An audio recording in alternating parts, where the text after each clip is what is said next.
Assalamualaikum warahmatullahi wabarakatuh.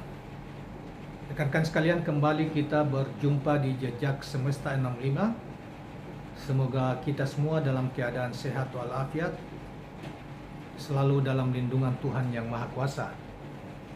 Kawan-kawan sekalian, pada kesempatan ini kita akan membacakan sebuah tulisan yang cukup menarik dengan judul Anies di Kepung Istana. Anies Baswedan dikepung Istana, yang dimuat di portal Oposisi Cerdas tanggal 12 Februari 2023. Tulisan ini ditulis oleh Koordinator Kajian Politik Merah Putih yang namanya Sutoyo Abadi. Apa yang dimaksud dengan tulisan ini? Baiklah, kita saudara sekalian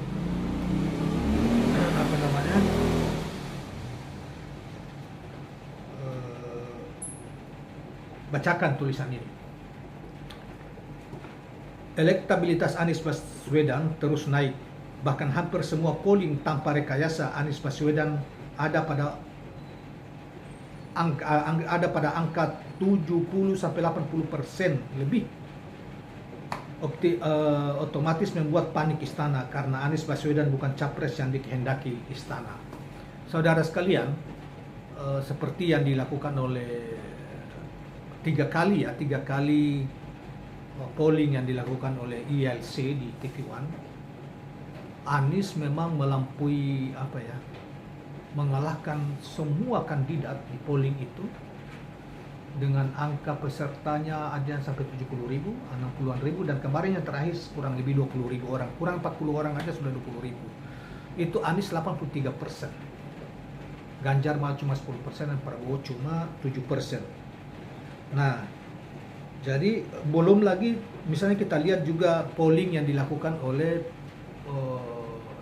Profesor Refli Harun di podcastnya ya, yang peserta pollingnya bisa juga mencapai 60 sampai 70 ribu, dan Anies di angka di atas 80 ribu. Jauh beda. Dan polling-polling lain, hampir seluruh polling yang diadakan, terkecuali survei yang dibuat itu ya, memang ada Anies menang, ada Ganjar menang, kemudian ada Prabowo seling. Tetapi untuk polling, Prabowo maupun Ganjar satupun tidak ada yang menang. Justru Anies melampaui mereka semuanya. Baiklah, kita lanjutkan. Rekayasa konspirasi dari Istana menjegal Gubernur DKI Jakarta Anies Rashid Baswedan maju sebagai calon presiden di pemilihan presiden 2024 mendatang sudah tercium lama. Hanya saat ini rekayasa tersebut makin terang benderang.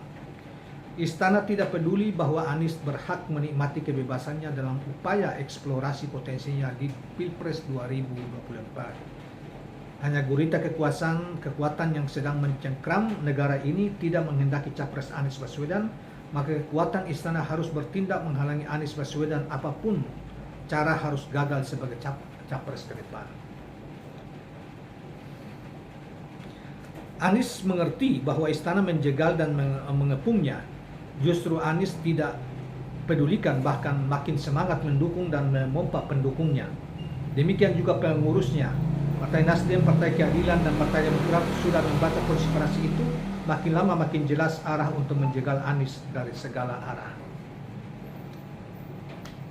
Yang paling nyata adalah soal Formula E yang sempat diperiksa di Komisi Pemberantasan Korupsi. Namun kasus itu tidak terbukti adanya tindak pidana korupsi. Akhirnya mentok, hanya rekayasa ini belum selesai, masih terus diburu kelemahan lainnya. Istana mencoba menutup mata capres yang diusung Istana juga ada masalah, seperti Ganjar Pranowo, ada soal EKTP.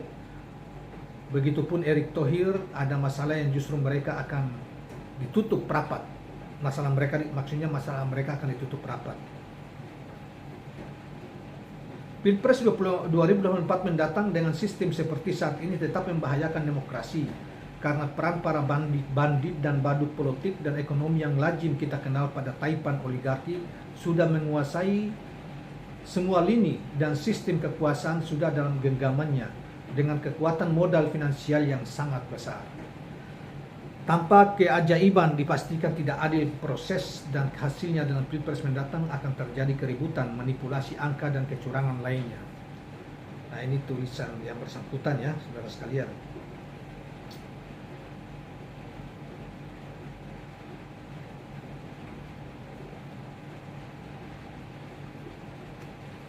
Kemudian akhir-akhir ini juga terjadi fenomena aneh sekaligus sebenarnya sudah tercium akan kemunculannya. Sandiaga Uno dilibatkan istana dalam menjalankan strategi capres-cawapres istana, menyerang Anies Baswedan soal klaim perjanjian utang 50 miliar.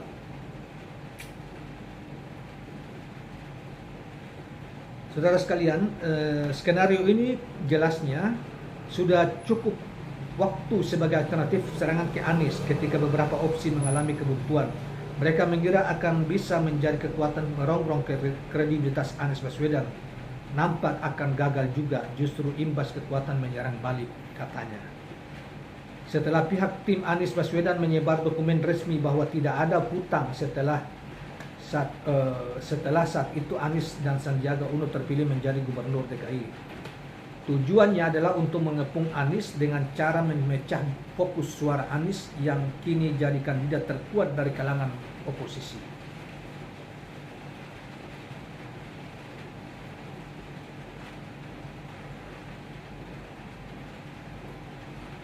Saudara sekalian, rekayasa mengepung Anies Baswedan masih berlangsung, bahkan konon setiap jam 4 sore tim istana mengadakan rapat memantau perkembangan politik Anies Baswedan yang makin tak terbendung. Semakin dibendung, kumpulan emosi masyarakat makin membesar seperti bendungan air. Terus memaksakan diri membendung, misalnya dengan menunda pemilu. Justru resiko politik kekuatan rakyat akan bermetamorfosis menjadi people power. Artinya emosi rakyat bisa menerjang kemana-mana. Jalan terbaik presiden netral, tidak ikut terlibat dalam pencapresan ke depan. Hanya sebagian pengamat politik mengetahui ada kekuatan yang sangat besar. Presiden ada tanggung jawab untuk menjegal Anies Rashid Baswedan. Nah, jadi kawan-kawan sekalian, itulah koordinator kajian Merah Putih ya, yang menulis melihat fenomena keterlibatan Presiden Joko Widodo yang dalam hal ini disimbolkan kepada istana untuk berupaya berbagai macam cara membuat peran-peran masing-masing diperankan di level baik itu di relawan, di pengikutnya, pendukungnya, termasuk juga di level para menteri, kabinetnya, pembantu-pembantu di level kabinetnya, untuk termasuk di partainya, untuk mengepung bahkan menjegal bagaimana caranya capres dari Nasdem ini tidak lolos di pencapresan 2024 yang akan datang. Secara partai saya kira sudah tidak ada masalah Anies ini, yaitu karena beliau sudah memenuhi syarat pencapresan ketika Demokrat dan PKS juga ikut serta mengumumkan dukungan terhadap Anies Baswedan, pencapresan Anies Baswedan yang dicapreskan lebih duluan oleh Partai Nasdem di tahun yang lalu, akhir tahun yang lalu. Tetapi gangguan itu datang dari istana melalui lembaga hukum, misalnya KPK, yang melalui Firly itu berulang-ulang sampai KPK tercabik-cabik seperti yang kita lihat sekarang ini. Banyak petingginya, ada yang mengundurkan diri sebagai direktur penindakan, ada deputi yang dimutasi, dipindahkan dan sebagainya, karena Firly sebagai ketua KPK berupaya betul mewujudkan apa yang dia janjikan kepada pihak-pihak mungkin ya, ketika dia didukung menjadi ketua KPK. Dan dia mungkin juga seperti dikatakan oleh Jaya Suprana dalam video yang lain pada akhir tahun lalu, dikatakan bahwa awal tahun ini atau akhir tahun lalu Jaya Suprana mengatakan bahwa dia dengar langsung, dia lihat langsung perintah itu turun untuk perintah kepada KPK itu bagaimanapun caranya Anies harus tersangka atau pakai baju jaket orange. Itulah yang jadi memang inilah operasi ini dilakukan oleh Firly. Kita pantau terus apakah, dan itu diduga itu bagian dari perintah istana, sehingga kalau ini betul-betul terjadi, ya mungkin partai-partai pengusung kalau tidak bertentangan dengan undang-undang pemilu tetap aja dorong, karena orang semua juga tahu bahwa kalaupun itu dilakukan oleh KPK itu dianggap bagian dari penjegalan terhadap Anies dan penjegalan terhadap aspirasi rakyat Indonesia yang memberi dukungan kepadanya. Sehingga kita bisa lihat apa yang akan terjadi seperti Lula da Silva yang kemudian memenangkan pertarungan itu di Brazil. ya tahun yang lalu, dan sekarang sudah menjadi presiden. Nah, sekarang skenario itu apakah seperti itu atau tidak? Ya, lihat. Jadi kalau misalnya partai-partai itu tidak yakin, tidak perlu khawatir. Kalaupun toh suatu ketika misalnya Anies itu terpaksa harus ditersangkakan oleh ini, maka sepanjang tidak melanggar konstitusi, calonkan terus aja, calonkan terus Anies sebagai bagian dari perlawanan terhadap rejim atau rekayasa hukum terhadap seseorang, keadilan yang diterapkan kepada seseorang, atau bagian dari rekayasa rejim untuk menghancurkan seseorang. Nah, karena itu apa yang dikatakan oleh teman-teman tadi, penulis tadi, memang benar bahwa ini Anies ini dikepung istana. Kemarin kita tahu bahwa ada Sandiaga, ada Erwin Aksan, mereka yang bagian dari pendukung Jokowi dulu misalnya karena Golkar, karena partai mereka. Sandiaga bagian dari, sekarang ini bagian dari istana karena sebelumnya berseberangan tapi kemudian bergabung dengan ini dan mengkhianati para pendukungnya seperti di warga DKI, dan mungkin masih banyak lagi yang akan ditimpakan, dicarikan alasan-alasan ditimpakan kepada Anies karena mereka tahu bahwa Anies ini tidak akan berkompromi terhadap kejahatan di masa lalu yang merusak negara dan membebani negara, bahkan juga mengabaikan kepentingan rakyat Indonesia. Nah, dia mungkin itu yang mereka takutkan, sehingga dan mereka tidak akan bisa berkompromi misalnya dengan oligarki ekonomi yang merusak negara, menimbun harta dengan cara-cara yang tidak benar misalnya, sehingga mereka begitu takut terhadap Anies. Demikian juga mereka juga takut jangan sampai Anies tidak ingin menjalankan program-program yang hanya menguntungkan orang asing bukan orang Indonesia, soal tenaga kerja misalnya, soal pangan, soal kemiskinan, orang-orang miskin yang tidak diperhatikan, dijanjikan tapi janji palsu semua, kemudian negeri semakin utang semakin menggila, ya, dan lain sebagainya.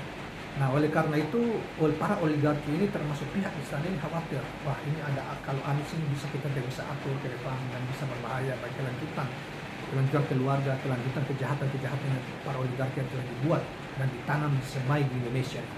Nah, oleh karena itu mereka melakukan apa saja. Firly Bahuri misalnya salah satu, kalau memang itu benar ya, kalau benar adalah salah satu alat untuk menjegal itu. Mudah-mudahan Firly Bahuri dan teman-temannya tidak seperti yang dianggap oleh publik hari ini, termasuk saya sendiri, terutamanya Firly Bahuri dengan langkah-langkah dia seperti itu, menyadari lebih mencintai negeri ini daripada misalnya untuk kepentingan rejim saja sebentar lagi cepat atau lambat akan berakhir. Tidak 1 tahun lagi mungkin sudah akan sampai. Demikianlah kawan-kawan sekalian, jangan lupa subscribe, like, dan share channel ini. Assalamualaikum warahmatullahi wabarakatuh.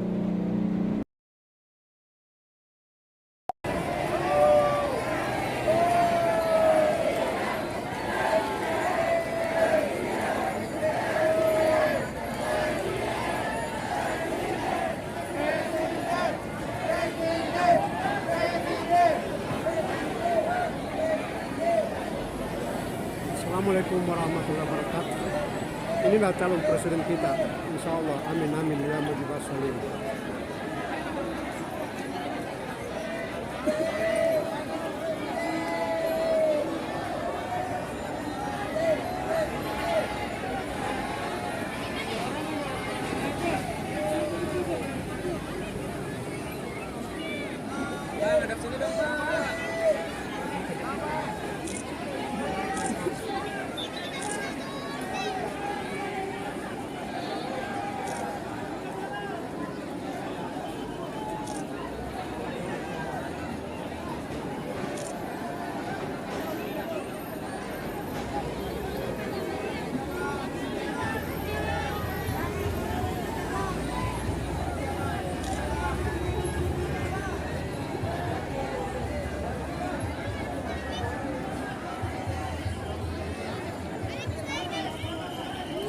Masya Allah manusia.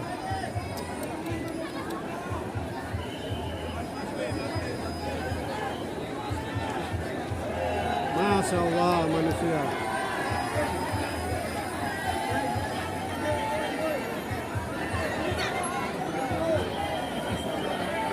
Masya Allah manusia. Kasihan.